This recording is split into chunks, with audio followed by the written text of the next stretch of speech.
हाय दोस्तों, नमस्कार। आज हम बात करेंगे बालासोर रेलवे एक्सीडेंट दुर्घटना के ऊपर में। दोस्तों, बहुत ही चौंकाने वाले रिपोर्ट्स जब सामने आते हैं तो दिल बड़ा दुख महसूस करता है, और उसी दुख के साथ आज का रिपोर्ट मैं आप लोगों के बीच में यहाँ पर रखूंगा। दोस्तों नमस्कार, मैं Mukesh Joshi Indian institute of excellence से आप सभी का हार्दिक स्वागत करता हूँ। हर सोमवार को एक वीडियो लेके आप लोगों के बीच में जो भी नई बातें हैं, जो भी नए न्यूज़ है, जो भी नए सेलिंग टेक्निक्स है, ये सब लेके आपके बीच में उपस्थित होता हूँ। दोस्तों, आज हम लोग बात करेंगे कि जो बालासोर दुर्घटना हुआ उसका एक बड़ा चौंकाने वाला रिपोर्ट टाइम्स ऑफ इंडिया के अंदर में प्रदर्शित हुआ। सबसे पहले तो हमेशा से ये देखा गया कि जब भी इस तरह की कोई दुर्घटना होती है तो life insurance corporation of India हमेशा सतर्क रहती है, हमेशा चौकन्नी रहती है, हमेशा लोगों की सेवा के लिए वो लोग तत्पर रहते हैं। सभी इंश्योरेंस कंपनियां अपना अपना काम करती है, लेकिन आप सबको मालूम है कि एलआईसी के चेयरमैन साहब ने सबके सामने आके कहा था कि हम जितना जल्दी हो सके, जितना त्वरित हो सके, उतना हम लोग क्लेम सेटल करके देंगे। दोस्तों, दुर्घटना के अंदर में 290 लोगों की अब तक मौत हो चुकी है, और क्योंकि जो गंभीर जो पैसेंजर्स है, ऐसे कई पैसेंजर्स आज के तारीख में भी काफ़ी गंभीर है। ईश्वर से प्रार्थना करें कि जल्द से जल्द वो रिकवर हो जाए, लेकिन जो मृत्यु आंक है वो डे बाय डे बढ़ते जा रहा है। लास्ट जो रिपोर्ट था उसके मुताबिक 290 लोग इस दुर्घटना के अंदर में ईश्वर को प्यारे हो गए, अल्लाह को प्यारे हो गए। एलआईसी के चेयरमैन साहब ने कहा कि हम जल्द से जल्द क्लेम की प्रक्रिया करेंगे और एक दिन के अंदर में हम क्लेम सेटल करेंगे, और कर भी रहे हैं। लेकिन अफसोस की बात है, जब टाइम्स ऑफ इंडिया में रिपोर्ट आई कि आउट ऑफ 290 में से सिर्फ 17 क्लेम सेटल हुए, सिर्फ 17 लोग आगे आए हैं कि जिनके बीमे थे। बहुत ही चौंकाने वाला फिगर है। और मैं हमेशा से कहते आ रहा हूँ, मेरे अनेकों ट्रेनिंग सेशंस में मैंने कहा है कि इंश्योरेंस पेनिट्रेशन अपने इंडिया में बहुत कम है, इसकी सख्त ज़रूरत है। आज 290 में से खाली 16 लोगों के क्लेम सेटल होना, it is around, I can say, just 6% of the total amount. और यही पेनिट्रेशन है। आज पूरे इंडिया के अंदर में अगर देखेंगे तो पॉपुलेशन के हिसाब से सिर्फ 6 से 7% ही इंश्योरेंस लोगों का है। ये मैं अनेकों बार कह चुका हूँ। 6 and 7% इज नथिंग। आज जितने भी डेवलप कंट्रीज है, आप वहाँ पर आप इंश्योरेंस पेनिट्रेशन अगर देखेंगे तो इट इज़ अराउंड 30%, 40%, 50%, जबकि अपने इंडिया के अंदर में इतनी पॉपुलेशन के बीच में खाली 6% लोग इंश्योर्ड है। अब चौंकाने वाली बात तो ये है कि चलो, ये 6% जो इंश्योर्ड है वो भी क्या प्रॉपरली इंश्योर्ड है? बिल्कुल नहीं दोस्तों। ये जो 6% जो इंश्योर्ड है, अगर उसका भी फिगर निकालेंगे तो एवरेज ऑल ओवर इंडिया की यही निकल के आएगी। क्लेम जो सेटल हुआ है टोटल 16th डेथ क्लेम के अंदर में, क्लेम अमाउंट जो सेटल हुआ है इट इज ओनली 48 लैक्स। दोस्तों, 48 लैक्स का अमाउंट सेटल होना अगर एवरेज निकालते हैं तो पर पर्सन 3 लाख आता है। ये पर पर्सन 3 लाख वो भी बोनस के साथ होगा। कोई पॉलिसी 5 साल चली है, कोई पॉलिसी 10 साल चली होगी, कोई पॉलिसी 12 साल चली होगी। ऐसा तो नहीं है ना कि इस एक्सीडेंट में होने से 4 दिन पहले ही पॉलिसी लिया हो, 1 हफ्ते पहले पॉलिसी लिया हो। ऐसे केस तो बहुत कम होंगे। तो किसी का 10 साल से चल रहा है, 12 साल से चल रहा है, तो दिस 48 लैक्स में जो 3 लाख सम एश्योर्ड निकल के आता है, पर पर्सन 3 लाख का क्लेम निकल के आता है, इसमें ये मान के चले कि 1.5 लाख रुपए जो है वो बोनस के बराबर रहेगा। 1.5 लाख बोनस के तौर पे रहेगा। इसका मतलब साफ है कि बोनस अगर 1.5 लाख भी हम पकड़ते हैं तो पर पर्सन पॉलिसी सम एश्योर्ड जिसको बोलते हैं, it is 1.5 lakh rupees. 1.5 lakh, आज जरा सोच के देखिए, 1.5 लाख सम एश्योर्ड। आज उस परिवार की क्या हालत होगी जिस परिवार के अंदर में किसी ने नौजवान बच्चा खोया है, कई परिवार वालों ने नौजवान बाप खोया है, कई बच्चों ने अपने 32 साल, 35 साल, 40 साल के बाप खोए हैं, 50 साल के बाप खोए हैं, कई पत्नियों ने 30, 35, 40 साल के अपने नौजवान पति को खोया है। ये 1.5 लाख रुपए जब हाथ में आएंगे, या 2.5 लाख या 2 लाख, क्या होगा इस अमाउंट से? आज के तारीख में 1 साल घर चलाने के लिए 2 से 3 लाख रुपए चाहिए। सभी इंश्योरेंस एजेंटों को मैं आह्वान करता हूँ कि इस पेनिट्रेशन को बढ़ाए, इसके लिए खुल के लोगों के पास जाए, लोगों के बीच में जाए। ये जो रिपोर्ट है, ये रिपोर्ट मेरी जो सक्सेसफुल लाइफ चैनल है उसके अंदर भी मैं कुछ रिपोर्ट्स, इसका कुछ पार्ट उसके अंदर मैं डालूंगा। मैं इस वीडियो को लोगों तक पहुंचाए। फ्रेंड्स, कोरोना काल खत्म हुआ, मुझे ऐसा लग रहा था कि कम से कम कोरोना काल में तो हम सुधरेंगे। कम से कम कोरोना काल से तो ये सबक मिलेगा कि इंश्योरेंस, चाहे वो हेल्थ इंश्योरेंस हो, चाहे वो लाइफ इंश्योरेंस हो, कितना इंपॉर्टेंट है। मृत्यु का तांडव हम लोगों ने देखा हुआ है, और जब भी कोरोना समय था और उसके जो फिगर्स आए थे उसके भी रिपोर्ट्स में मेरे यूट्यूब चैनल के ऊपर मैं दे चुका हूं। मैं सेम था, कोई फिगर में एक्स्ट्रा ऑर्डिनरी कोई बढ़ोतरी नहीं थी, सिमिलर फिगर निकल के आता है। आज किसी गांव में अगर कोई दुर्घटना होती है, कई बार, अभी बारिश के मौसम शुरू होने वाली, कई स्टेट के अंदर में जनरली मैंने देखा है कि हर स्टेट में कहीं कोई बस है ब्रिज के ऊपर से गिर गई, कहीं बस है ब्रिज पे फंस गई, कई बस है जो ब्रिज टूटने की वजह से पानी में गिरी। ऐसी दुर्घटनाएं हर स्टेट में होती है। फिगर आते हैं कि 22 लोग उस बस दुर्घटना के अंदर में, एक ही गांव के 22 लोग डूब गए। रिपोर्ट आती है, संवाददाता लिखते हैं कि गांव में जब 22 लाशें आई, पूरा गांव रो रहा था, पूरा गांव सदमे में था। 22 लाशों को एक साथ जब गांव से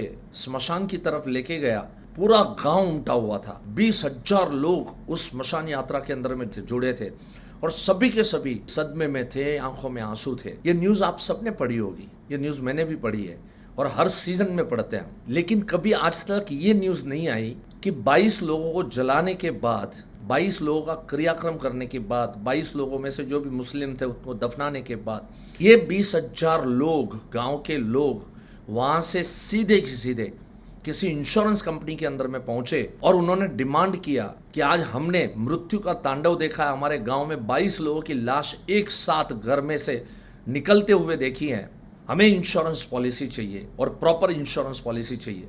कोई ऐसा नहीं होता। बड़ी अफसोस की बात है। कितनी दुर्घटनाओं के साक्षी हम रह चुके हैं, कितने भूकंप के साक्षी रह चुके हैं, कितने साइक्लोन के साक्षी रह चुके हैं, कितने समंदर के अंदर में आते हुए तूफान इसके साक्षी रह चुके हैं। अरबों खरबों का नुकसान होता है, अरबों खरबों की माल संपत्ति जाती है, अरबों खरबों की इंसान मरते हैं। उसके सामने इंश्योरेंस पेनिट्रेशन जाके देखिए, पता चलेगा इट्स वेरी लेस। जिस तरह से अपना देश प्रगति कर रहा है, जिस तरह से लोगों की इनकम बढ़ रही है, इसमें जो सुस्तता है वो बाहर लानी पड़ेगी। कई बार जब मैं इस तरह की बातें करता हूँ, लोग बोलते हैं इंश्योरेंस की मार्केटिंग कर रहे हैं आप, इंश्योरेंस जो है आपका बेचने का काम है, ये इंश्योरेंस बेचने वाले लोग फंसाते हैं, ये करते हैं। सब बकवास है। वो सारे लोगों को मैं कहना चाहता हूँ कि सच में सोच के बताइए। कोई अगर कहता है ना कि इंश्योरेंस लोग बेचते हैं और वो पैसे कमाते हैं, जाके उस परिवार को मिलिए जिस परिवार के अंदर में उसी इंश्योरेंस एजेंट ने लाखों रुपए का क्लेम दिलवाया है। वहां जाके चेक कीजिए। आज बहुत लोग कहते हैं कि इंश्योरेंस की क्या जरूरत है। जो भी ये आदमी कहता है कि इंश्योरेंस की क्या जरूरत है, उन सबसे नम्र निवेदन है, पूरी संवेदना के साथ मैं कह रहा हूं कि ये कहने से पहले अपने इलाके में जाके किसी यंग विडो को जाके पूछिए कि मुझे बीमा लेना है बहन, मैं लूं या न लूं, और लूं तो कितना लूं। वो विडो हमेशा से कहेगी कि भैया जितना हो सके उतना जल्दी लीजिए और जितना हो सके उतना ज़्यादा लीजिए। हंसते हुए चेहरे से घर से निकले थे, कफन के साथ रात को लौटे थे। जिनके साथ ऐसी दुर्घटनाएं होती है ना, उनको जाके पूछिए। आज बहुत लोग इंश्योरेंस एजेंटों का मजाक उड़ाते हैं, कई सारे फिल्मों में देखता हूँ, सीरियलों में देखता हूँ, आ गए इंश्योरेंस एजेंट। लेकिन जाके ऐसी जब दुर्घटनाएं होती है तब सब आदमी, ये 290 लोगों के परिवार वाले, उन व्यक्तियों को, उनके रिश्तेदारों को जाके सभी के सभी सबसे पहला प्रश्न ये किया होगा कि इंश्योरेंस कितने का था। यही तो दुखद घटना है, यही तो दुखद बात है कि आदमी जीते जी बीमा लेना नहीं चाहता है और जाने के बाद में उसी परिवार को सब लोग आके पूछते हैं कि भाई साहब का बीमा कितना था। आज मेरे सारे भारतवासियों को हाथ जोड़ के बेनती करता हूं मैं, अपने अपने परिवार की सुरक्षा अगर आप चाहते हो तो अपना इंश्योरेंस पॉलिसी अच्छा वाला, जिस भी ये वीडियो जो भी दोस्त आपको भेजे हैं या जिस भी माध्यम से मिला है, आपके नज़दीक के कोई भी इंश्योरेंस एजेंट को बुलाइए, अच्छे से चर्चा कीजिए, आपकी इनकम की चर्चा कीजिए, इंश्योरेंस की चर्चा कीजिए, उनसे डिस्कस कीजिए, ताकि ऐसी कोई दुर्घटना आए तो 290 लोग गए, बहुत दुखद दुर्घटना है, किसी की जान जानी नहीं चाहिए, लेकिन जब कोई जाता है तो कम से कम उसके परिवार का ख्याल रखने का काम कम से कम उस व्यक्ति ने देख के जाना चाहिए। आज ये 290 लोग जो परिवार है, कितने छोटे छोटे बच्चे, कितनी महिलाएं, बहुत दुख होता है इस चीज़ का। इंश्योरेंस को nothing else, it is just a risk management my dear friends. What is life insurance? Life insurance का मतलब है कि हमारे जाने के बाद हमारे परिवार को इस आफत को सहन करना बहुत भारी होता है, तो ये आफत किसी और कंपनी अपने सर पे उठाने के लिए तैयार है, वो जिम्मेदारी उठाने के लिए तैयार है और अपने परिवार को सुरक्षा प्रोवाइड करने के लिए तैयार है। It's very simple, it's just a risk management, nothing else, and we all believe in risk management. हम में से कोई ऐसा नहीं है जो रिस्क मैनेजमेंट को नहीं मानता हो। अरे घर से बाहर निकलते वक्त ताला नहीं लगाते, अरे घर से सड़क क्रॉस करते हैं तो उस समय पे बाएं दाएं नहीं देखते हैं, घर में तिजोरी नहीं रखते हैं, कोई सेफ्टी मेजर नहीं रखते हैं। What is that? All thing is insurance, nothing else. Just like that मेरे लाइफ का प्रोटेक्शन होना बहुत जरूरी है और इसके ऊपर गौर कीजिए और अपना प्रॉपर लाइफ इंश्योरेंस जरूर निकालिए। थैंक यू सो मच दोस्तों, have a nice time, God bless you. हर सोमवार को इस तरह से मैं आपके बीच में आता रहूँगा, अलग अलग घटनाएं, अलग अलग बातें आपके बीच में शेयर करते रहूँगा। मेरे यूट्यूब चैनल को सब्सक्राइब कर लीजिए, अगर सब्सक्राइब किया है तो नोटिफिकेशन जो है वो बेल बटन को दबा दीजिए ताकि नोटिफिकेशन मिले और सारे वीडियो में से जो अच्छी बातें लगे वो लोगों के बीच में शेयर करिए। Thank you so much, have a nice time, God bless you, नमस्कार।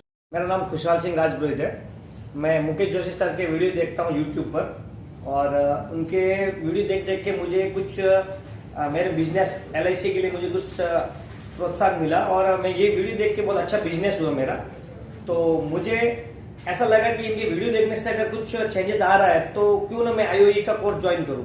तो उनके यूट्यूब चैनल के ऊपर जो नीचे नंबर लिखे हुए थे मुंबई के कांटेक्ट, उनके ऊपर मैंने कांटेक्ट किया और पता किया कि ये कोर्स कहाँ होता है, कैसे होता है। तो मुझे मालूम पड़ा कि दादर में ये होता है और 3 दिन का सेशन रहता है। तो मैंने उनके इधर फोन करके इंक्वायरी किया, फिर मैंने एडवांस पेमेंट किया और बाकी का पेमेंट इधर आने के बाद किया। और 3 दिन जो मैंने इधर जो सुना और देखा और महसूस जो किया और मैंने जो उससे उन सर से जो सीखा वो मेरे लिए आगे बहुत यूजफुल रहेगा। और वो 3 दिनों के अंदर मैंने फर्स्ट डे ही मैंने ऐसा सीख के जो गया बाहर, उस टाइम मेरे को टाइम मिले 1-2 घंटे का, उस 2 घंटे में मैं कस्टमर के पास गया और उनसे बात किया। जो सर ने मुझे बताया था वो बात मैं उनके सामने रखी। तो ऐसा करने से मुझे कम से कम 6 लाख का प्रीमियम 1 साल का, मतलब मंथली 50,000 रुपए का प्रीमियम मैं उससे कलेक्ट किया। तो मेरा पूरा पैसा IOE का 1 ही दिन में कन्वर्ट हो गया, मेरे को पैसा वसूल हो गया। तो मैं बोलता हूँ, सबसे बोलता हूँ कि आप IOE का कोर्स, बेसिक कोर्स कीजिए, उससे आपको बहुत परिवर्तन आएगा। और आपको LIC में जो बोलते हैं प्रोस्पेक्ट नहीं मिलते, कस्टमर नहीं मिलते, वो आप इतने मिलेंगे कि आप खुद सोचोगे मैं कहाँ कहाँ जाऊँ। इससे पहले, आने से पहले अपने को लगता कि मैं कहाँ जाऊँ, मुझे कस्टमर नहीं है, LIC का बिजनेस नहीं है, मोटिवेट होना है। तो आप उसको IOE का कोर्स ज्वाइन करो और फिर आपको पता चलेगा कि कितने प्रोस्पेक्ट है और कहाँ कहाँ जाऊँ और आप अपनी लाइफ को चेंज कर सकते हैं ये बेसिक कोर्स के माध्यम से और मुकेश जोशी सर के माध्यम से। Thank you.